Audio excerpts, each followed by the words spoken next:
जून को बीजेपी संविधान हत्या दिवस मनाने वाली है। आपातकाल के काले अध्याय के 50 वर्ष पूरे होने पर बीजेपी देखिए जिले भर में कार्यक्रम करने वाली है। सीएम साथ ही केंद्रीय मंत्रियों के साथ मध्य प्रदेश के मंत्री भी शामिल होने वाले हैं। केंद्रीय मंत्री सीआर पाटिल कार्यक्रम में शामिल होंगे तो सीएम डॉक्टर मोहन यादव इंदौर के कार्यक्रम में शामिल होने वाले हैं। सांसद सुधांशु त्रिवेदी भी इंदौर आने वाले हैं। तो कार्यक्रम की तैयारियों को लेकर बीजेपी में बैठक हुई है। कार्यक्रम संयोजक बनाए गए हैं भोपाल सांसद आलोक शर्मा, जो कि निर्धारित करेंगे कैसे पूरे प्रदेश में अलग अलग कार्यक्रम आयोजित किए जाए। देखिए जिस प्रकार से आपातकाल को लागू किया गया था उसको लेकर के भारतीय जनता पार्टी हमेशा हमलावर रही है और कई बार भारतीय जनता पार्टी देखिए 25 जून को काला अध्याय बताते हुए इसे संविधान की हत्या दिवस बता चुकी है। और अब 50 वर्ष पूरे होने पर भारतीय जनता पार्टी की तरफ से देखिए जिले भर में कार्यक्रम आयोजित किया जाएगा। बाकायदा इसको लेकर के बैठक भी हुई है जहां पर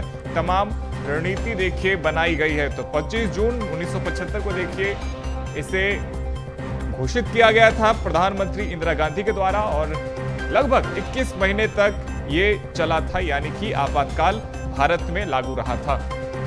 और इस खबर पे अधिक जानकारी के साथ हमारे सहयोगी रंजन भगत हमारे साथ में जुड़ गए हैं। रंजन, देखिए भारतीय जनता पार्टी अक्सर 25 जून को संविधान हत्या दिवस मनाती है, लेकिन इस बार अवसर कुछ खास है क्योंकि आपातकाल के 50 साल पूरे हो चुके हैं।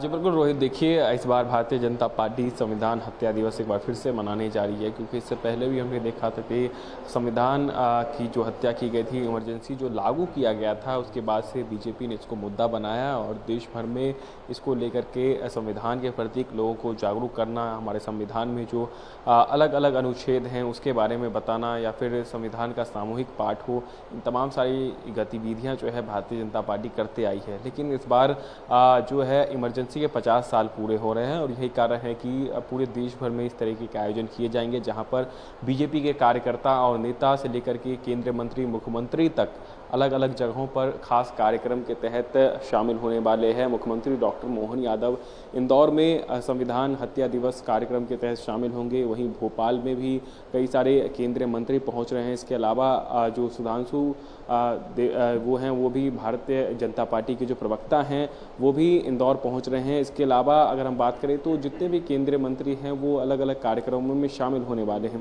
क्योंकि बीजेपी इस पूरे मुद्दे को लेकर के लगातार हम देख रहे हैं कि संविधान को लेकर के इससे पहले भी डॉक्टर भीमराव अंबेडकर को लेकर के खास आयोजन पूरे प्रदेश भर में किए गए थे, जहां पर संविधान के बारे में बताया जाता था, संविधान के जो रक्षक हैं और साथ ही साथ संविधान के तहत ये जो देश चल रहा है उसको लेकर के हम देखते हैं लगातार कांग्रेस भी इस पर सियासत करते हुए नजर आती है। एक दूसरे पर आरोप और प्रत्यारोप जो है लगाए जाते हैं, लेकिन इस बार का अवसर जो है वो काफ़ी खास हो जाता है, क्योंकि 25 जून 1975 को इमरजेंसी की घोषणा पूर्व प्रधानमंत्री इंदिरा गांधी ने की थी और उसके बाद से हम जानते हैं इसको काला दिवस के रूप में भारतीय जनता पार्टी मनाने का काम करती है। और यही कारण है कि आने वाले 25 जून को भी बीजेपी पूरे प्रदेश भर में काला दिवस के रूप में संविधान की हत्या करने को लेकर के इस दिवस को मनाएगी।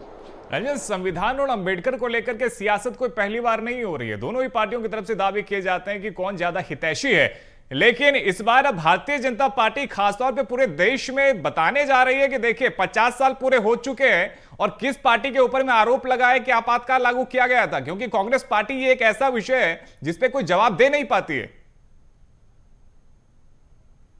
बिल्कुल, देखिए डॉक्टर भीमराव अंबेडकर की बात हो या फिर संविधान की बात हो, तो दोनों बात करें भारतीय जनता पार्टी की या फिर कांग्रेस की, दोनों अपने आप को संविधान का हितैषी बताती है। सभी कहते हैं कि संविधान के हिसाब से ये देश चलता है और हम देखते भी है कानून का जो पालन किया जाता है, चाहे वो न्यायालय में हो या फिर अन्य जो कानून बनाए जाते हैं वो संविधान के अंदर ही बनाए जाते हैं। लेकिन इसके बावजूद भी इस पर सियासत होती रहती है। सभी लोग लगातार कहते हैं कि संविधान को बदलने की कोशिश की जा रही है, लेकिन अभी तक कुछ ऐसा दिखा नहीं है। जितने भी संशोधन किए गए हैं वो संविधान के दायरे में लेकर रह करके किए गए हैं, लेकिन इसके बावजूद भी हम देख रहे हैं इस पर सियासत जो है वो लगातार होती रहती है। लेकिन अब देखने वाली बात होगी, क्योंकि इमरजेंसी एक काला अध्याय भारत के इतिहास में रहा है। हमने देखा उस दौरान प्रेस के फ्रीडम को छीन लिया गया, कई सारे लोगों को घर में बंद कर दिया गया, भारतीय जनता पार्टी के जो वरिष्ठ नेता थे उनको जेल में बंद कर दिया गया था। तो यही कारण है कि अब बीजेपी उसको उजागर करना चाहती है, किस तरीके से जो संविधान की हत्या की गई, इमरजेंसी लागू किया गया और उस दौरान जो अलग अलग गतिविधियां हुई थी उसको बताने का काम भारतीय जनता पार्टी के कार्यकर्ता करेंगे और पूरे प्रदेश भर में ये खास आयोजन भारतीय जनता पार्टी करेगी। बिल्कुल, जाहिर तौर पे तो एक बड़ा आंदोलन भी होगा। बहुत शुक्रिया रंजन, आपका हमारे साथ में जुड़ने के लिए और तमाम अपडेट्स के लिए।